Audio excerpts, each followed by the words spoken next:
Улуусуң кыргыз, бийиксиң сен кыргыз. Сага жете албай аткан элдер болгон болсо, сен аларды окшоп, аларга теңелем дебе кыргыз. Сен бийик болгонсуң да. Сен кишини бала туулса, кызбы, уулбу, ага карабастан бул деген өтө чоң кубаныч, сүйүнүч болгон. Карап көргүлө.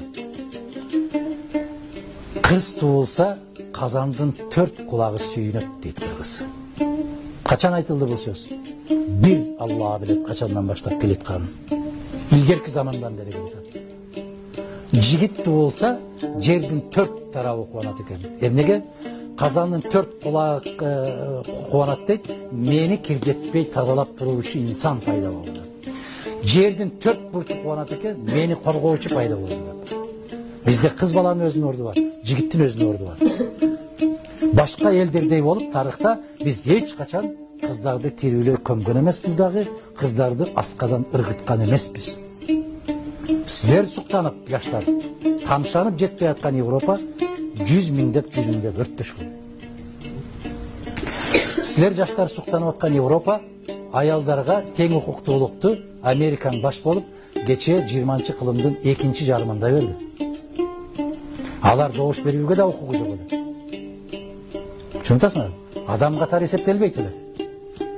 Алар мураскор болуп да кала албайт эле. А бизде кыргызда мураскор катары аялып калат. Калып келген. Бизде аялдар эл башкарып келген. Жаңыл Мырза сыяктуу, Уркуя сыяктуу, Курманжан Датка сыяктуу. Бизге аялсың, эркексиң айырмасы болгон эмес. Акылың барбы? Эл башкар деп койгон. Калппы же? Ошон үчүн жигиттер, кыздар, келгиле, бөтөн мамлекеттер биздин салтты үйрөнсүн. Аялды сыйлайм десин. Бизге жалган баалуулуктардын кереги жок. Эч кандай бир башка баалуулук кереги жок. Кызга 40 үйдөн тыюу дейт дагы, кыздар ошондой болуп алып, аянтка чыгып алыш керек. Ал сөздү жазгандан дагы уялыш керек. Денем меники, өзүм билем. А бирөө кол салып атабы? Кандай дейсиңер? Биринчи денени жашыр. Улуулукту карман.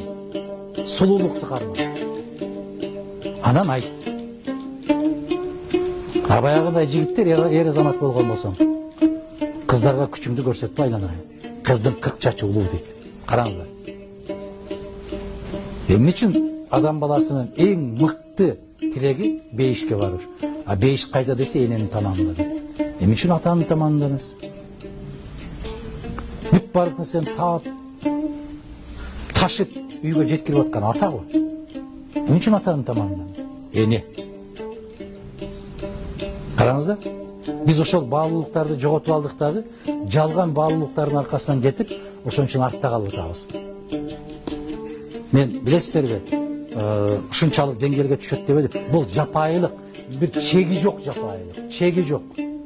Эч качан бир адам баласы эмес, айбандар дагы ургачысына андай кылып кол көтөрбөйт. Урушса эркектер урушат. Мына карышкырларды карагыла, арстандарды карагыла, буйволдарды карагыла. Эч качан аял кишиге мүйүз да, бут дагы, тиш дагы салбайт. Кайраң ошолордун башындагы калпак, кор болгон калпак.